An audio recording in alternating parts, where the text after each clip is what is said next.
ಎಲ್ಲಾದರೂ ಇರು ಎಂತಾದರೂ ಇರು ಎಂದೆಂದಿಗೂ ನೀ ಕನ್ನಡವಾಗಿರು.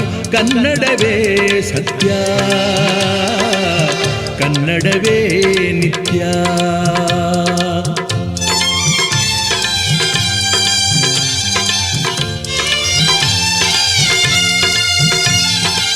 ಕನ್ನಡ ಗೋವಿನ ಓ ಮುದ್ದಿನ ಕರು, ಕನ್ನಡತನವೊಂದಿದ್ದರೆ ನೀ ಅಮ್ಮಗೆ ಕಲ್ಪತರು. ಕನ್ನಡವೇ ಸತ್ಯ, ಕನ್ನಡವೇ ನಿತ್ಯ.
ನಿನಗೆ ನೀ ಎನಗೆ ಜೇನಾಗುವ, ರಸದೈವ ಗಂಗೆಯಲ್ಲಿ ನೀನಾಗುವ, ಹೂವಾಗುವ ಹಣ್ಣಾಗುವ, ತಿರುಪಿ ಭಗವತಿಗೆ ಮುಡಿಪಾಗುವ.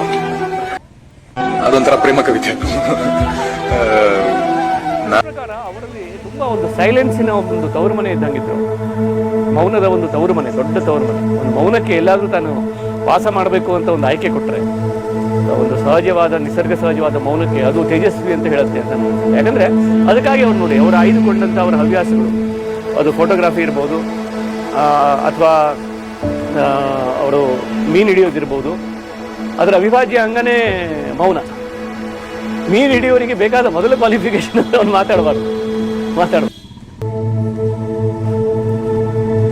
ಮೌನದ ಭಾಷೆಯನ್ನು ಅರ್ಥ ಮಾಡ್ಕೊಳ್ಳೋದು ಕಲಿದೇ ಇದ್ರೆ ಮಾತುಗಳು ಮಾತು ಅರ್ಥ ಮಾಡ್ಕೊಳ್ಳೋ ಸೆನ್ಸಿಬಿಲಿಟಿ ಹೋಗ್ಬಿಡ್ತದೆ. That is very important. ನೀವು ಮಾತಾಡೋಷ್ಟೇ ಮಾತಾಡದೇ ಇರೋದು ಅಗತ್ಯ. ನಿಮ್ಮ ಮಾತಿಗೆ ಅರ್ಥ ಬರ್ಬೇಕಾದ್ರೆ ನೀವು ಮಾತಾಡದೇ ಇರೋದು ಅಗತ್ಯ. You have to listen. You have not only listen to your fellow countrymen but to mysterious voice. ನಾವು ಕುವೆಂಪುರವರ ಮನೆ. ಮನೆ ಮನೆ ಮುದ್ದು ಮನೆ, ಮನೆ ಮನೆ ನನ್ನ ಮನೆ. ನನ್ನ ತಾಯಿಯೊಂದ ಮನೆ, ನನ್ನ ತಂದೆ ಬೆಳೆದ ಮನೆ. ನನ್ನ ಗೆಳೆಯರೊಡನೆ ಕೂಡಿ ಮುದ್ದು ಮಾತುಗಳನ್ನು ಆಡಿ ಮಕ್ಕಳಾಟಗಳನ್ನು ಹೂಡಿ ನಾನು ನಲಿದ ನನ್ನ ಮನೆ. ತಾಯಿ ಮುತ್ತು ಕೊಟ್ಟ ಮನೆ, ತಂದೆ ಎತ್ತಿಕೊಂಡ ಮನೆ. ಮನೆಗೆ ಬಂದ ನೆಂಟರೆಲ್ಲ ಕೂಗಿ ಕರೆದು ಕೊಬ್ಬರಿ ಬೆಲ್ಲಗಳನ್ನು ಕೊಟ್ಟು ಸವಿಯ ಸೊಲ್ಲ ನಾಡುತ್ತಿದ್ದ ನನ್ನ ಮನೆ. ನಾನು ನುಡಿಯ ಕಲಿತ ಮನೆ, ನಾನು ನಡಿಗೆ ಅರಿತ ಮನೆ. ಹಕ್ಕಿ ಬಳಗ ಸುತ್ತ ಕೂಡಿ ಬೈಗು ಬೆಳಗು ಹಾಡಿ ಹಾಡಿ ಮಲೆಯ ನಾಡ ಸಗ್ಗ ಮಾಡಿ ನಲಿಯುತ್ತಿದ್ದ ನನ್ನ ಮನೆ. ನಾನು ಬಿದ್ದು ಎದ್ದ ಮನೆ, ಮೊದಲು ಬೆಳಕು ಕಂಡ ಮನೆ. ತಿಪ್ಪ ತಿಪ್ಪ ಹೆಜ್ಜೆ ಇಟ್ಟು ಬಿಸಿಲ ಕೋಲ ಹಿಡಿದು ಬಿಟ್ಟು ತಂಗಿ ತಮ್ಮರೊಡನೆ ಹಿಟ್ಟು ತಿಂದು ಬೆಳೆದ ನನ್ನ ಮನೆ. ಮೊದಲ ಮಿಂಚು ಹೊಳೆದ ಮನೆ, ಮೊದಲ ಗುಡುಗು ಕೇಳ್ದ ಮನೆ. ಮೊದಲ ಮಳೆಯು ಕರೆದು ಕರೆದು ಹೆಂಚ ಮೇಲೆ ಸದ್ದು ಹರಿದು ಮಾಡಿನಿಂದ ನೀರು ಸುರಿದು ಬೆರಗನಿತ್ತ ನನ್ನ ಮನೆ. ನಾನು ಬದುಕುಳುಳಿದ ಮನೆ, ನಾನು ಬಾಳಿ ಎಳಿದ ಮನೆ. ನನ್ನದಲ್ಲದಿ ಇಳಿಯೊಳಿಂದು ಹೆಮ್ಮೆಯಿಂದ ನನ್ನದೆಂದು ಬೆಂದು ಬೆಳಲಿದಾಗ ಬಂದು ನೀರು ಕುಡಿವ ನನ್ನ ಮನೆ. ಮನೆ ಮನೆ ಮುದ್ದು ಮನೆ, ಮನೆ ಮನೆ